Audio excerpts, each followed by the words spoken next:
इस अंतिम पद में गोपियाँ उद्धव को भगवान श्री कृष्ण के प्रति उल्हाना देते हुए कहती हैं कि उन्होंने हमारे साथ जो किया वो अन्याय किया, क्योंकि हम उनकी परम भगत हैं और उन्होंने योग का संदेश भेजकर हमारे साथ बहुत बड़ा अन्याय किया। तो वो क्या कह रही हैं, हरि है राजनीति पढ़ी आए।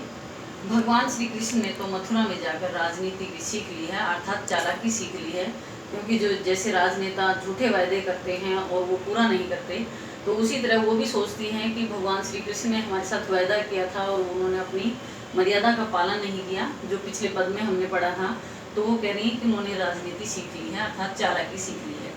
समुझी बात कहत मधुकर के, मधुकर का अर्थ होता है भंवरा। भंवरा कौन सा होता है, जो फूलों के ऊपर उड़ता फिरता है। उसी तरह उन्होंने मधुकर किसको कहा, उद्धव को कहा है, क्योंकि उसका भी मन चंचल है और वो भी इधर उधर भटकता फिरता है। तो कह रहे हैं समझी बात कहत मधुकर की, इस भंवरे ने जो बात कही वो सारी हमें समझ में आ गई है। समाचार सब पाए और सारे समाचार हमने पा लिए हैं, अर्थात भगवान श्री कृष्ण के बारे में सारी जानकारी हमें प्राप्त हो गई है।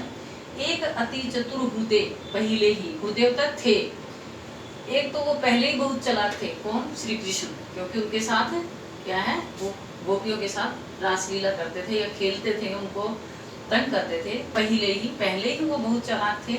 अब गुरु ग्रंथ पढ़ाए और अब गुरु ने उनको ग्रंथ भी पढ़ा दिया है, अर्थात वो राजा बनने के बाद और भी ज्यादा चालाक हो गए हैं। एक अति चतुर होते पहले से, एक तो पहले ही बहुत चतुर थे, अब गुरु ग्रंथ पढ़ाए, अब गुरु ने उन्हें ग्रंथ भी पढ़ा दिया है, अर्थात राजनीति का ग्रंथ पढ़ के वो और भी ज्यादा चालाक हो गई हैं। बढ़ी बुद्धि जानी जो उनकी, योग संदेश पढ़ाए, उनकी बढ़ी हुई बुद्धि को तो हमने तभी जान लिया जब उन्होंने इस योग के संदेश को पढ़ाया होता, भेज देना, हमारे पास इस योग के संदेश को उन्होंने भेज दिया है। उनकी बढ़ी हुई बुद्धि को हमने तभी समझ लिया जब उन्होंने हमारे पास योग के संदेश को भेज दिया। उद्धव भले लोग आगे के, फिर वो पहले का उद्धव को सुना रही हैं कि पहले के लोग आगे का मतलब पहले के लोग जो हैं, पुराने लोग जो हमारे पूर्वज थे। उद्धव भले लोग पहले के आगे के, हे उद्धव पहले के लोग कितने भले होते थे। पर हित, पर होता है दूसरा, हित होता है भलाई, दौलत होता है दौड़ना, धाय, दौलत होता है चलना, धाय होता है दौड़ना। वो दूसरों की भलाई के लिए इधर उधर दौड़ते फिरते थे, अर्थात वो अपनी चिंता ना करते हुए दूसरों की चिंता करते थे। कौन, पहले के लोग। हे उद्धव पहले के लोग कितने भले होते थे, जो दूसरों की भलाई के लिए उधर उधर दौड़ते फिरते थे। अब अपने मन फेर पाई, फिर होता है दोबारा से, फिर वो क्या कह रही हैं, अब अपने मन फेर पाई, चलत जू होते चुराए। हे उद्धव हम तो अपने मन को फिर से पाना चाहती हैं। कौन सा मन, जो भगवान श्री कृष्ण हमारा चुरा कर ले गए। चलत जू होते चुराई, चलते चलते होते थे, वो जाते हुए चुरा ले गए थे। कौन, भगवान श्री कृष्ण, अर्थात हमारा मन भगवान श्री कृष्ण के अंदर ही बसा हुआ है। या तो वो हमारा मन वापस कर दें और या वो हमारे पास आ जाए, हमें इस योग के संदेश की आवश्यकता नहीं है। ते क्यों अनीति करे आपुन, जे और अनीति छुड़ाए। वो कह रहे हैं, फिर वो उसको ताना मार रहे हैं भगवान श्री कृष्ण को, अनीति होता अन्याय। ते क्यों अनीति करे आपुन, जे और अनीति छुड़ाए, जो खुद ही अन्याय करता हो दूसरों के अन्याय को क्या छुड़ाएगा। अर्थात भगवान श्री कृष्ण ने हमारे साथ वायदा करके ना आना, एक अन्याय किया है, वो राजा होकर और दूसरे लोगों के अन्याय को कैसे दूर करेगा जब हमारे साथ ही उन्होंने अन्याय किया है। ते क्यों अनीति करे, जो खुद ही अनीति अपने आप, जो भगवान श्री कृष्ण खुद ही अनीति अन्याय कर रहे हैं, तो औरों के अन्याय को कैसे दूर करेंगे, अर्थात राजा होने का फर्ज कैसे निभाएंगे।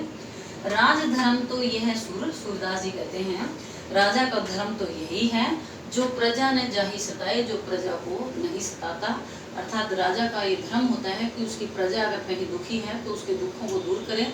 गोपियां भगवान श्री कृष्ण को प्राप्त करने के लिए दुखी हैं, तो वो ये चाहती हैं कि हम भी उसकी प्रजा हैं और हमारे दुखों को दूर करना उनका कर्तव्य बनता है।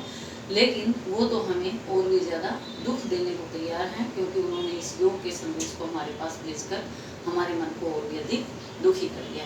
तो कहने का भाव ये है कि गोपियां भगवान श्री कृष्ण को अपने उद्धव के माध्यम से अपने दुखों को प्रकट कर रही हैं, और साथ में उद्धव को भी ये भगवान श्री कृष्ण ये दिखाना चाहते हैं कि जो मेरी भक्ति है, जो गोपियां मेरे प्रति जो भक्ति रखती हैं, उसको कोई मेरे प्रति दूर नहीं कर सकता, अर्थात वो मेरे प्रति सच्चे मन से लगे हुए हैं और यही भ्रम उद्धव का वो इस भ्रमर गीत के माध्यम से मिटाना चाहते हैं। तो उम्मीद है बच्चों आपको ये वीडियो बहुत पसंद आई होगी। और इसके साथ साथ इसमें आपको 9th क्लास में भी आपने देखा होगा कि आपके 5 प्रश्न नीचे दिए गए थे और उनके उत्तर देने होते थे एक एक नंबर के। सबसे पहले आएगा कवि एवं कविता का नाम लिखिए, तो कवि इनके सूरदास जी हैं और कविता है सूरदास जी के ऊपर। उसके बाद आएगा कि ये किस प्रसंग में है, तो प्रसंग का मतलब होता है कि क्या बातचीत चल रही है। बातचीत तो ये क्या है कि उद्धव को वो उल्हाना दे रही हैं भगवान श्री कृष्ण के प्रति, अपने दुख को प्रकट कर रही हैं कि हम आपके बिना नहीं रह सकते। तीसरा आएगा कि इसका भावार्थ स्पष्ट कीजिए, तो कहने का भाव ये है कि वो गोपियाँ भगवान श्री कृष्ण के प्यार को वो छोड़ना नहीं चाहती हैं।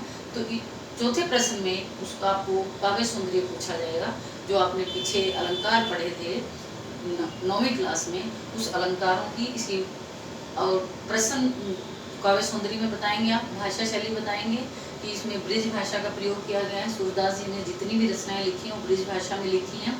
और इसके साथ साथ छंद और अलंकारों का भी आप इसमें जिक्र करेंगे, जो आपने पीछे भी कक्षा में पढ़ाया है और आगे भी मैं आपको छंद और अलंकारों के बारे में जानकारी देते रहूँगी। तो उम्मीद है आपको ये पसंद आई होगी, और आपको ये वीडियो पसंद आई है तो अवश्य ही अपने साथियों को शेयर करें और लाइक करें और सब्सक्राइब करें और बेल आइकन को अवश्य ही दबाएं, ताकि इसका लाभ और भी बच्चों को मिल सके। धन्यवाद।